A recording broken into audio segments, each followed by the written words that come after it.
Hello friends, मेरा नाम दुर्गेश है और मैं आपको वर्ग 2 ओल्ड सीडीपी के 30 क्वेश्चन कराऊंगा जो वर्ग 3 एग्जाम के लिए काफ़ी हेल्पफुल होंगे। समरूप जुड़वा आइडेंटिकल ट्विंस दो अंडों से विकसित होते हैं। कोई भी समरूप आनुवंशिकता नहीं होती है, में समान आनुवंशिकता होती है या आमतौर पर एक दूसरे में से कोई समानता नहीं होती।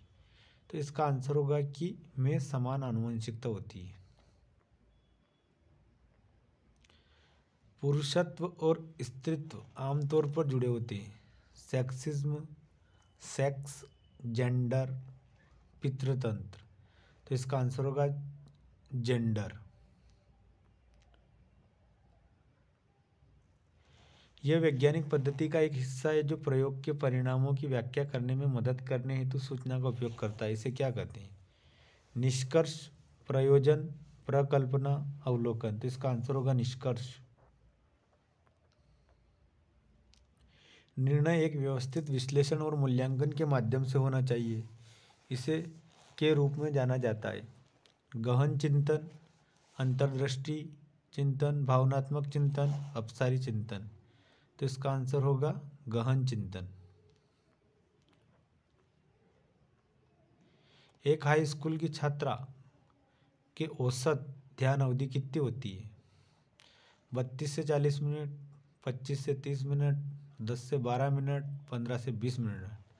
तो इसका आंसर होगा 10 से 12 मिनट। व्यवहार को पुनर्बलित करने का सबसे अच्छा समय कब है?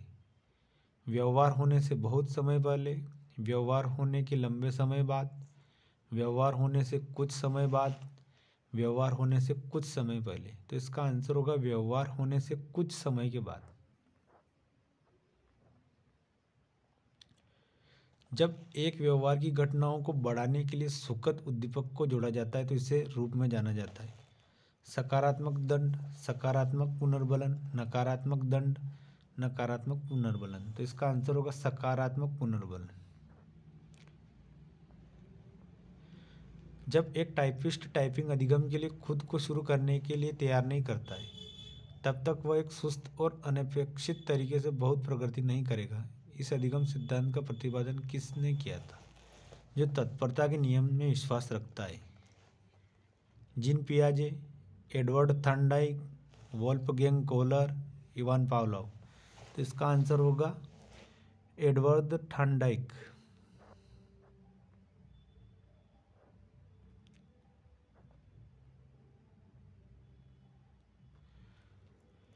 कक्षा में सभी छात्रों को शामिल करने का एक तरीका निम्न में से है ताकि कोई भी ऐसा महसूस न करे कि उसे छोड़ दिया गया हो। गैर प्रदर्शन करने वाले छात्रों को दंड देना, बैठने की व्यवस्था को बदलना, बिना शामिल होने वाले छात्रों की उपेक्षा करना, बिना शामिल होने वाले छात्रों को कक्षा से बाहर भेज देना। तो इसका आंसर होगा कि बैठने की व्यवस्था में बदलना।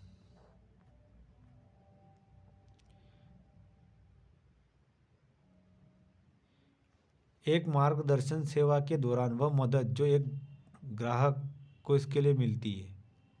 समाधान करने के लिए, ग्राहक की ओर से निर्णय लेने के लिए, राय थोपने या लक्ष्य निर्धारण और समस्या का समाधान पर ध्यान देना। तो इसका आंसर होगा लक्ष्य निर्धारण और समस्या समाधान पर ध्यान देना।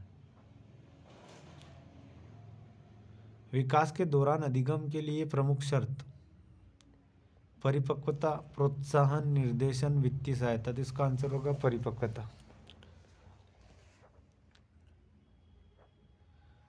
माता पिता की अत्यधिक सुरक्षात्मक बच्चे को ले जाती है। आत्मविश्वास, निर्भरता, अहंकार शक्ति, आकांक्षा के स्तर। तो इसका आंसर होगा निर्भरता। निम्नलिखित में से कौन सी प्रोजेक्ट विधि की विशेषता है? एक स्वैच्छिक व्यवसाय अपनी प्राकृतिक सेटिंग में की जा सकती है। समस्यात्मक कार्य छात्र के व्यक्तित्व के सर्वांगीण विकास के लिए उपयोग की जा सकती है। तो इसका आंसर होगा छात्र के व्यक्तित्व के सर्वांगीण विकास के लिए उपयोग की जाती है। निम्नलिखित में से क्या परामर्श का एक सिद्धांत है?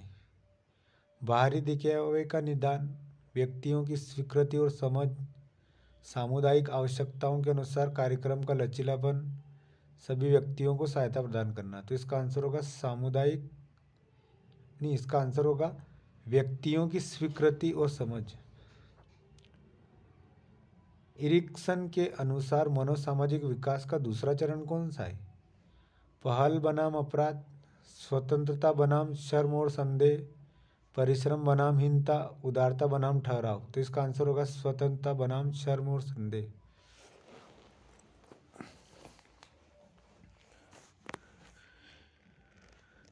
वह आधार जो किसी भी व्यक्ति के व्यवहार और प्रभाव को बड़े पैमाने पर उसके नज़रिए और दुनिया की समझ के बारे में मान्यताओं द्वारा निर्धारित किया जाता है। संज्ञानात्मक व्यवहार थेरेपी, मनोविश्लेषणात्मक थेरेपी, मिलाव थेरेपी और मॉडलिंग। तो इसका आंसर होगा संज्ञानात्मक व्यवहार थेरेपी।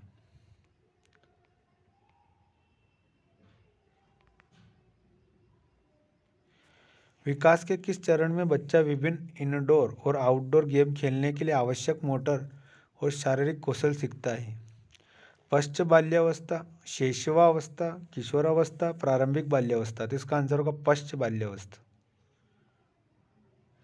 एरिक्सन के अनुसार मनोवैज्ञानिक विकास के दूसरे चरण में क्या प्रोत्साहित किया जाना चाहिए? संबंध, सहयोग, निकटवर्ती विकास, अन्वेषण। तो इसका आंसर होगा अन्वेषण। पिछले कुछ दशकों में बुद्धिमत्ता में दीर्घकालिक वृद्धि को निरूपित करने के लिए किस शब्द का प्रयोग किया गया है? फ्लिन प्रभाव, पीढ़ी अंतराल, आईक्यू प्रभाव, वेचलेसर प्रभाव। तो इसका आंसर होगा फ्लिन प्रभाव। भाषा अधिग्रहण में स्फूर्ति अनुकूलन की भूमिका पर कौन सा सिद्धांत केंद्रित है? नेटिव सिद्धांत, प्रकृति सिद्धांत, संज्ञानात्मक सिद्धांत, व्यवहारवादी सिद्धांत। इसका आंसर होगा व्यवहारवादी सिद्धांत। उच्च स्थानिक बुद्धि वाले बच्चे के लिए कौन सा व्यवसाय आदर्श होगा? वास्तुकला, संगीत रचना, राजनीति, लिखना। तो इसका आंसर होगा वास्तुकला। रुचि के साथ साथ एक कार्य में वांछित सफलता प्राप्त करने के लिए आवश्यक है अभिवृत्ति, कठोर परिश्रम, योग्यता, बुद्धि। तो इसका आंसर होगा योग्यता।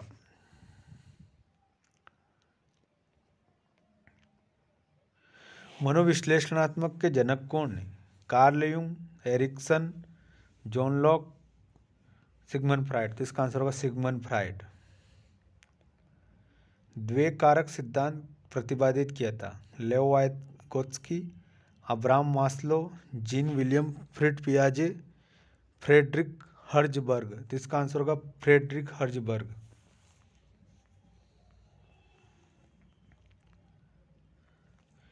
द्विकारक सिद्धांत में जिन दो कारकों की पहचान की गई थी वे थे रासायनिक और सामाजिक, अभिप्रेरणा और स्वच्छता, भौतिक और अर्थशास्त्री, जैविक और पर्यावरणीय। तो इसका आंसर होगा अभिप्रेरणा और स्वच्छता। निम्नलिखित में से किस क्षमता पर लुईस एल थर्स्टन ने ध्यान केंद्रित नहीं किया था? सहचारी स्मृति, मौखिक अवधारणा, मनोप्रेरणा योग्यता, संख्यात्मक क्षमता। तो इसका आंसर होगा मनोप्रेरणा योग्यता। निम्न में से प्रभावित एक बच्चे द्वारा वर्तनी और पढ़ने में समस्या का सामना करना पड़ता है? डिस्ग्राफिया, वाचाघात, डिस्कलेसिया, डिस्प्रेक्सिया। तो इसका आंसर होगा डिस्लेक्सिया। शिक्षा शास्त्र का अर्थ है बच्चे को शिक्षित करना, बच्चे का नेतृत्व करना, बच्चे को गाइड करना, बच्चे को समझना। तो इसका आंसर होगा बच्चे को समझना।